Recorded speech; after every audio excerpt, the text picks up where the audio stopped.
Hey everyone, David C. Anderson here, coming at you from the Knife Center, and it's our favorite time of the week. We're taking a look at the coolest new knives that have just hit our shelves. Let's check them out.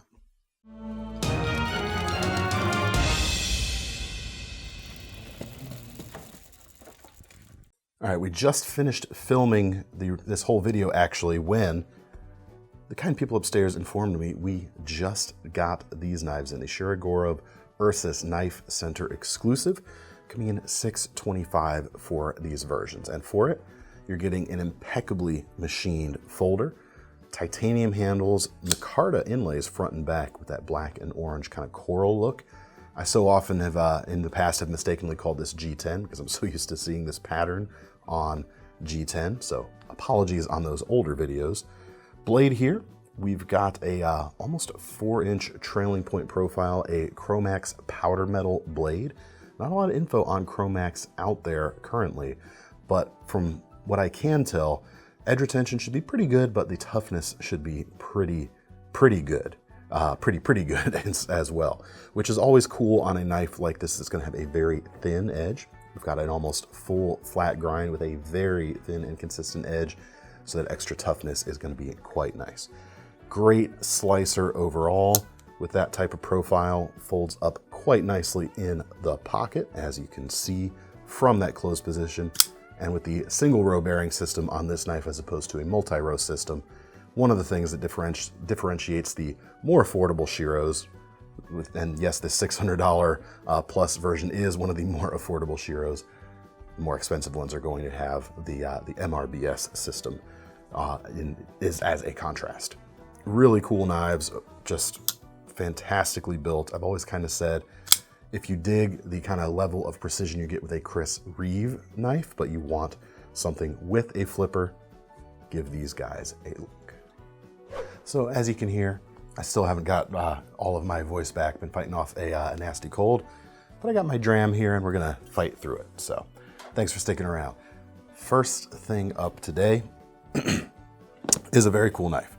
This is a 125th anniversary recreation of the original Swiss Army knife. And I've got it in the box here. This is not the recreation, this is the box.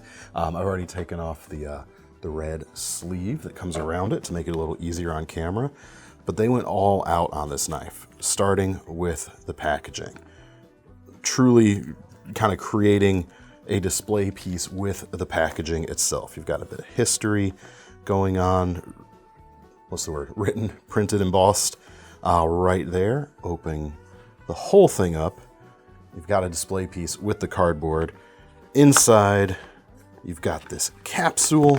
Move the box out of the way here. It's a literal time capsule. It's a literal, actually that's pretty cool. I was all prepared to scoff at that, at Thomas, because every time he speaks, that's generally what I do. That's a good reflex. Yes, it's generally a good response, but good on you, sir. Good on you.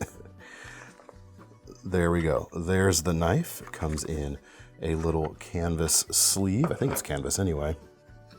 And here is the knife itself.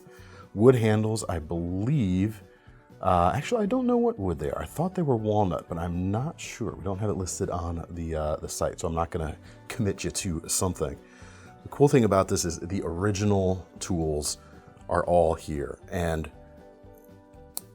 original might not be the right word, but it's the original configuration, and all of the tools here are custom made for this anniversary edition. None of these tools, as they appear right here, are available on other Swiss Army knives today. You know, the pen blade is a little, or sorry, the main blade is a little narrower in its profile. The driver here is just a screwdriver type of device. Can opener, obviously, very kind of old style, and you've got the small clip point blade on the opposite side of the main blade. Everything high polished, just like all Victorinox stuff. And then on the back, you've got the punch, which is massive, big, triangular, essentially, cross section here. Big solid piece of metal, and even the corkscrew is different from the modern corkscrew. You can see there's no kind of place to store anything in the middle of this one. It's just the spiral design right there. Really cool. And then you've even got numbers in here, and I haven't seen those before. 1897, 2311, 9999. So maybe that's a serial number? Not sure. I should know this. But this is just one of those things that feels special. They aren't going to be around forever, and it's as close as you're going to get to an actual original Swiss Army knife these days. I mean, you can get close with stuff like the Pioneer nowadays, but not quite exactly. Very, very cool piece here. Price on it, $500. So as far as collectibles go, it's not even that unreasonable, depending on what your definition of reasonable is, of course. Am I okay to leave this box over here? Do you mind? Okay. We'll put the time capsule back on the front. There we go. Next up, we have another limited edition knife and another limited edition that goes all in on the packaging. I've got the knife here already. It is a version of the MKM Goccia, a Jens Anso design, coming in at $590 right now. For that, you've got upgraded titanium handles with some machining here, kind of a topographic look on the front half of the knife and on the front half of the back of the knife as well, paired up with a Damasteel blade. And this is the, I think I know the pattern here, Rose Damasteel. So you've got the performance of something like CPM 154 or RWL 34, more specifically, in a cool looking Damascus pattern. Very nice. The handle on these knives has always felt very good. You've got some contouring going on, nestles into the hand quite nicely, and then you got that real cool slicey profile of the blade. A little bit thicker, but with the full flat grind going on, it'll still pull off those slices quite well. Liner lock, nested liner lock, in fact. Ball bearings in the pivot. Nice action. We've got a deep carry pocket clip right side, tip up only, and I mentioned the packaging. As with most MKM limited editions, it's going to come in this nice wooden case that has a magnetic lid. Inside you'll find the certificate of authenticity, you'll find a nice patch, you'll find a matching serial number on the case as you will on the knife, and it will hold the knife in magnetically. And you can store this a few different ways. You can, of course, store it with the lid on. You can use it as a base plate. Probably the other way. Probably the other way.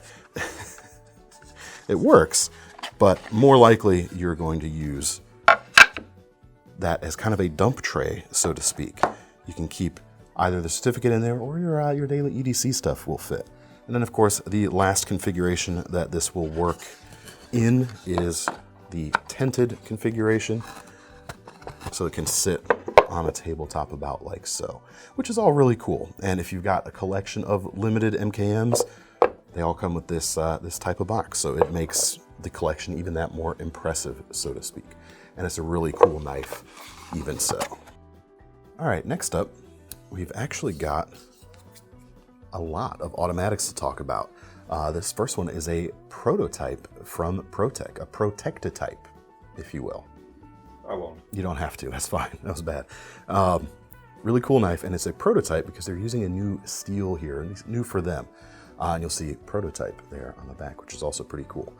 This blade is made, or the material, the blade steel is made by Greg Dion, and it's called Kumai.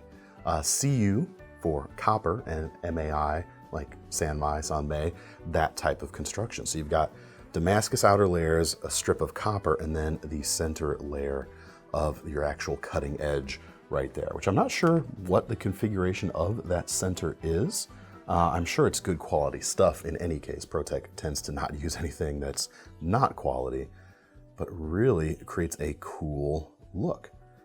This is the TR3, if I didn't mention. I think I mentioned it. Price on this prototype here, since it is, well, I don't know if it's one of a kind. They might have a couple protos in this configuration, but it is $1,000 right now. Fish scaled texture on the aluminum. Both sides, of course. You've got a nice anodized and stone washed pocket clip there on the back, and they do eliminate the fish scales underneath that, so it's easier to use in and out of your pocket. Mosaic button for the firing pin, and then of course you've got the secondary safety just in case you want to keep that button from being pressed accidentally. And then you've got your fantastic ProTech action that we all know and love. And apart from, the tactical nature of the Tactical Response 3, it's just a great blade shape for all-around usage. And if you're in a place where you can carry an automatic as part of your everyday carry, this could be a great choice. Next up, we have another $1,000 ProTech. Not a prototype, but it is more limited in nature. A custom Godson right here. Comes with a Vegas Forge herringbone stainless Damascus blade. And check out the cool regularity of that pattern there. It's cool to see some really beautiful irregular patterns, but regular patterns like this with this much precision are also very impressive, perhaps even more impressive due to the control it takes to craft that in that way. Similar to the TR3 we just looked at, we have a stonewashed and anodized clip. We have brass construction as opposed to the typical aluminum for this model, and carbon fiber inlays on either side, and a carbon fiber inlay on the firing button as well. Really cool look, and of course the Godson, especially with that name, it's kind of your Italian stiletto, but sleek and modernized as opposed to like older and ornate styling. Really, really cool knives. And another copper ProTech this week as well. This is for $520. Half off, about half price as the previous two knives. We have this version of the Runt 5, and it comes with a Chad Nichols ladder Damascus, and I believe it is a stainless Damascus in this case. Yes, it is, which means as part of the base metals, he's using stuff like AEBL, so you've got pretty decent performance there as well. Sub 2-inch blade, so this is a Cali compliant model, high polished or high brushed, I should say, as opposed to stonewash finish. A brushed finish on the brass handle here. We've got dimpling on the front, dimpling where your thumb is going to rest, and dimpling on the back with a smooth patch underneath that pocket clip. So again, that's going to be easier to use. Deep carry pocket clip here too, which is really cool.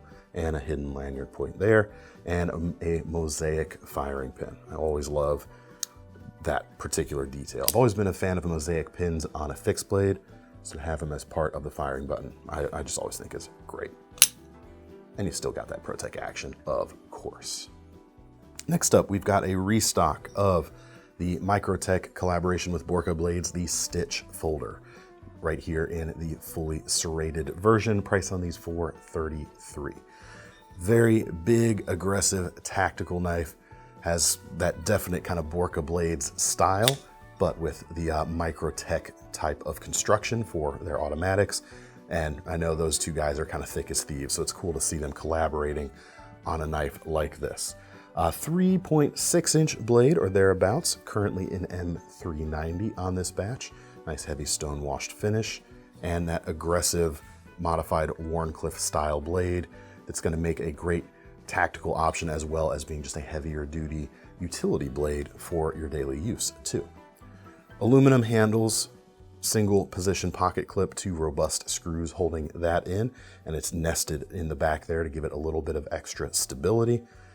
Nice texturing on the front of that aluminum, and you've got the push button to fire and unlock. Interestingly, you still have the thumb cutout where you might open a manual version of this knife, just because of styling, really. It wouldn't look quite right, I don't think, if that was fully filled in, although maybe it looked cool.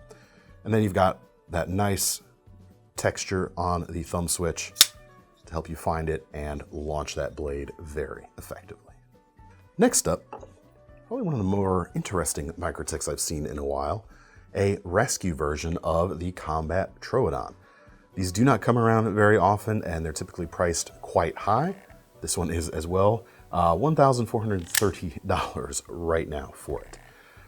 3 3/4-inch blade with the sharpened hook here on the tip, and serrations on the underside, so you do have some cutting capability as a normal blade here, but right in front of the serrations, there's no sharpened edge. You can see it's just completely dull right there, which is good, because if you're getting in under clothing or under a strap, seatbelt, or anything like that, you don't want to be cutting the person you're trying to rescue in any case. Orange Cerakoted finish, which you can see on pretty much every surface here that hasn't been ground. Kind of a chisel grind in a way here on the back, as you can see. Deep fuller following the spine of the blade. And there's some kind of flutes here that lead me to believe, in conjunction with these holes here at the back of the handle, which don't normally appear on the combat Troodon, that they've got cleanliness and drainage in mind. For a rescue knife, you might be encountering bodily fluids, and you want to be able to clean that as a safety issue, of course, for folks who might be using this as an actual frontline tool. So the ability to clean this out a little bit is definitely going to be appreciated. If I'm wrong about that, if that's something else entirely, we kind of think that's what it is here in the building, but if you know anything different, let us know in the comments. Glass break tip, tungsten tip there at the back, reversible pocket clip, because of course this is going to be a completely ambidextrous style of knife with the ability to switch that clip around. Just a very cool piece, built exceptionally well. If you're going to use it for a rescue knife, which is clearly its intent, but it should stand up to hard use, and they don't come around too often, so it's always cool when they do. Next up, another custom knife. This is the Heretic Custom Colossus OTF. 1,850 right now. 3.5-inch blade. We have a Baker Forge Damascus, and similar to that ProTech, we've got some copper in addition to some brass in the outer cores, or the outer cladding on this knife. And because it's double ground, you get an edge on the top and the bottom. You get that kind of outer layer only showing up in the center of the blade, right along that fuller, and it looks really, really cool. The metal there just shines out really nicely. Very awesome. Aluminum construction. We have Black Dunes fat carbon inlays on the front, on the back, and on the firing switch itself as well. Serial number 29 here as well, just in case you were wondering. Very nice action, very distinctive look. If you do not want to spend that much, we have other Colossuses that actually aren't that much less expensive. I thought we had some more that were a good deal less. Well, we have one that's less than $1,000. It's about half off of this one right here. So there's your bargain buy, I guess, but it's not going to look nearly as cool as this one. All right, speaking of cool looking and bringing the prices a bit more back down to earth, this is probably one of my favorite Dawson knives we've had in a while. This is the Huntsman. Comes in about $315, and maybe it's just me. I like the lines of just a classic, simple outdoor drop point, as opposed to some of the more adventurous stuff that Dawson does. This particular one just tends to speak to me a little bit. 4-inch blade, 3V blade steel, hollow ground with a very thin edge, actually. Yeah, that comes down super thin. So as a small hunter, the name is Huntsman after all, that's going to work really well. 3V, even though you've got a very thin edge there, that 3V is going to give you a bit of toughness brought back into the strength equation for this knife, so that's definitely appreciated. And the thickness is, starting at looks like about 1/8 of an inch or so. So it's not starting out super thick either. This is going to be a quite efficient blade, but you've still got a quite signature finish from Dawson as well on that blade itself. Looks really great. Blue and black G10, blue G10 liners, a little bit brighter for more pop. Right along the tang there. Full tang knife, of course, as you can see, just feels very, very solid. The sheath is quite interesting. It's sort of a hybrid thing. You've got Kydex on the back, leather on the front. I don't think there's any Kydex at all on the front side. I was just checking to make sure. You get not so much a click in, not that I would expect it to, but you've got a really good friction fit going on there. And then the belt attachment is this leather setup on the back that allows standard vertical carry, and it has a pass-through here that you could run your belt through for horizontal carry as well. All right, next up, another fixed blade, about $250 for this one. We just got in a rather large batch of Dragonfly Blade Works handmade models. This is a new pattern we haven't carried yet before. This is the Cayman. It's kind of a smaller version of the Mizuchi, which was very popular. 3.2-inch blade. On this particular one, we've got several versions, but this one we've got an 8670 carbon steel. Nice thin blade stock, about 3/32, but you've got toughness from that steel, so I'm not worried about this not holding up anywhere. you've got a really good cross section for slices, especially if you're doing something on a work surface. Because of the angle of that belly itself, as you can see, the tip points up a little bit. You've got a lot of good contact for that type of use. And one of my favorite handle materials, this is a fire engine red burlap. White and black pinstripes underneath and black micarta pins and lanyard tube. Overall, just a really striking piece, but just one of many striking pieces from Dragonfly right now. We'll make sure to link to the whole brand below. No sheath on this knife, however, so just keep that in mind. All right, next up, we have yet another new version of the AK1 fixed blade from Boker. They've been doing several new handle variations on these knives, which is pretty cool. This is a Zollingen-made Boker, made in Germany, $287 for this version. You've got it in the drop point clip. It's kind of a straight back or a straight clip point in a way, but you've got it in this profile as well as the modified Wharncliffe, or reverse tanto for people like Thomas over there. This version comes with a marbled carbon fiber. Is that more of a shred? It's kind of marbled, marbly shreddy type of carbon fiber there. As part of that handle, you've got a small bail here on the end, which is actually reversible. You can take these scales off, flip that around, so you've got a flush fit on the back end right there. And as you can see from the tang here, we've got RWL 34 powder metallurgy steel, very good performance overall on this EDC fixed blade. And when I say EDC, what I mean is pocket carry.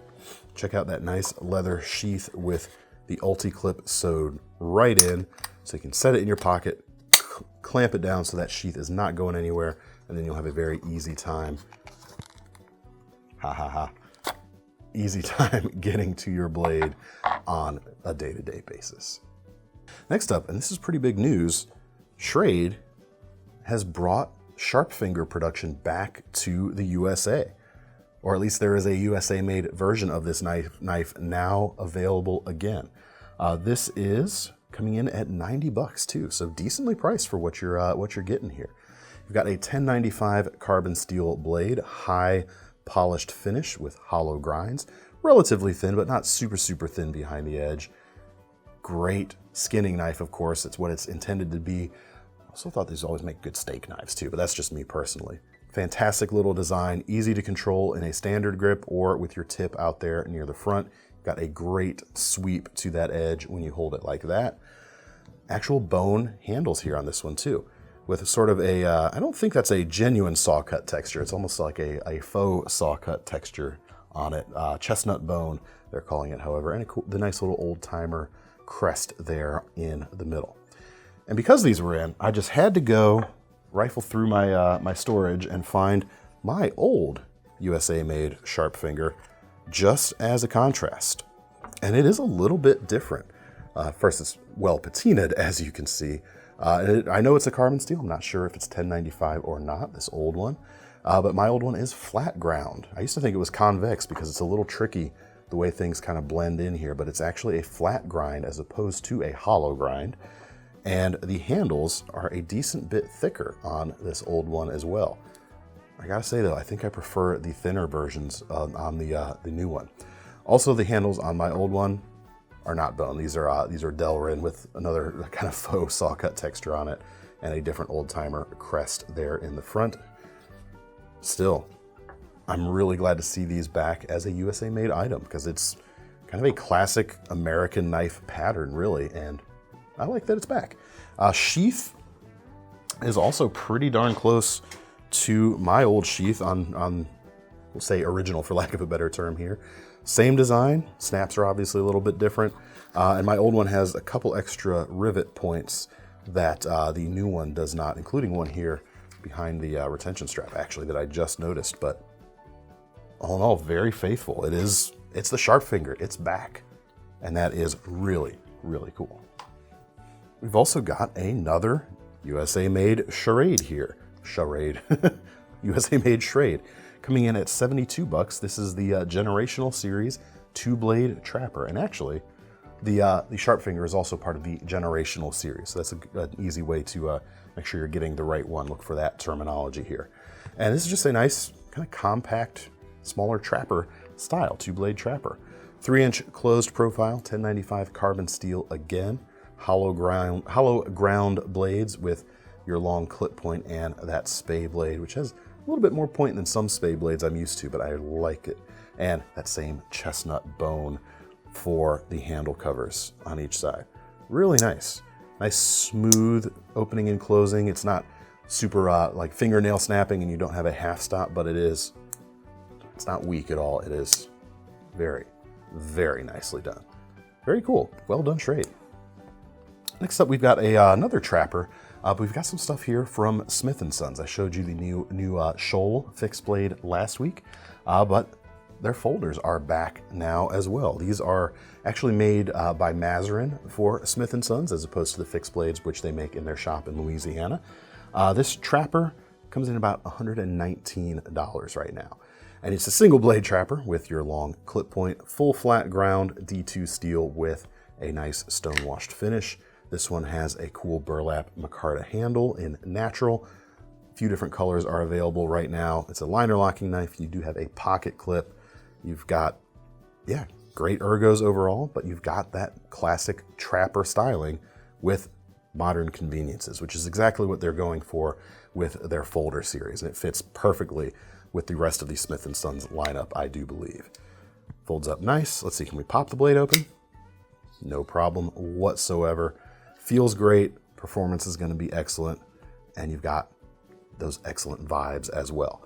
In addition to the trapper, the Cypress trapper to be specific, we also have the Ox, which is a similarly updated Sodbuster design.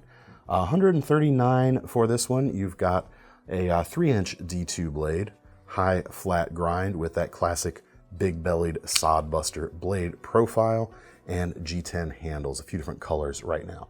I really like this black and gold in particular. Liner lock, which is inset quite nicely. The Cypress trapper is just full liners, not inset. But back to the Ox, you've got a nice backspacer there for contrast, which matches the color of the dual thumb studs, the single-sided thumb stud on the other knife, and a relatively deep carry pocket clip on this design as well. Still can pop those blades open quite nicely.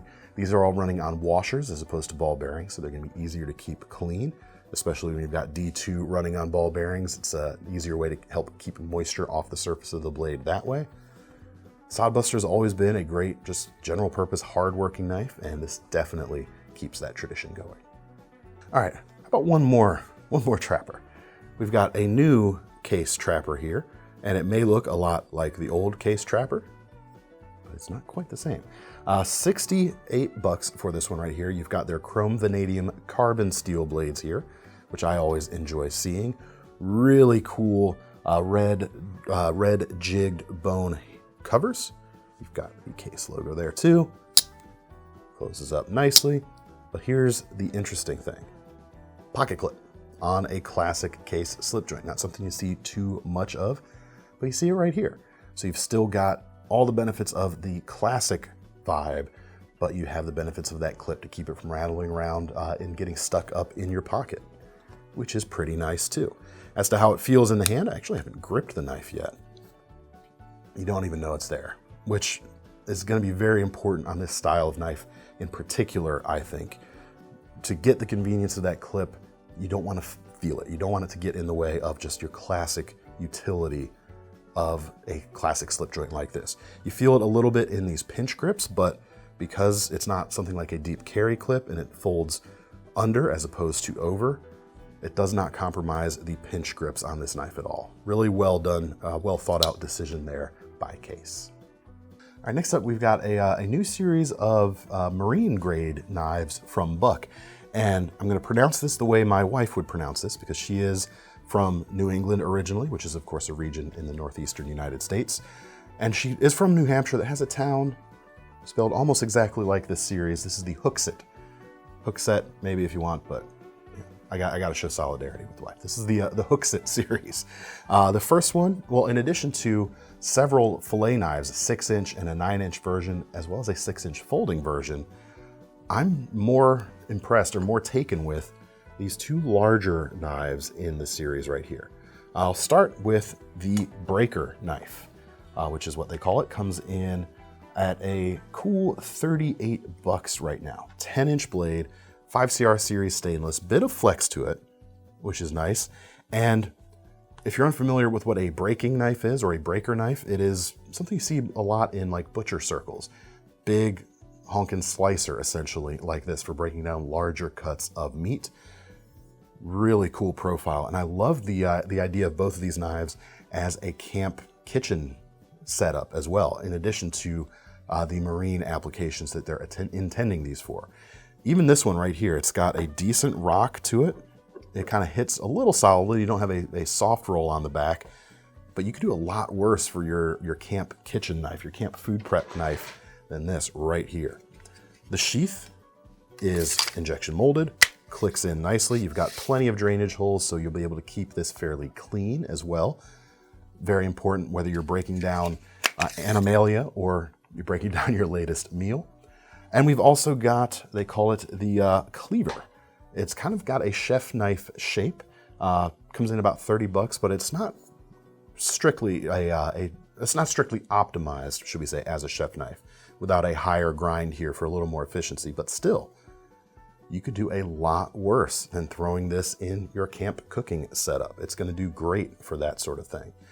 Same specs on the steel here, 6-inch blade, nice and broad, a little bit of weight to it if you're doing a little bit of light hacking with it.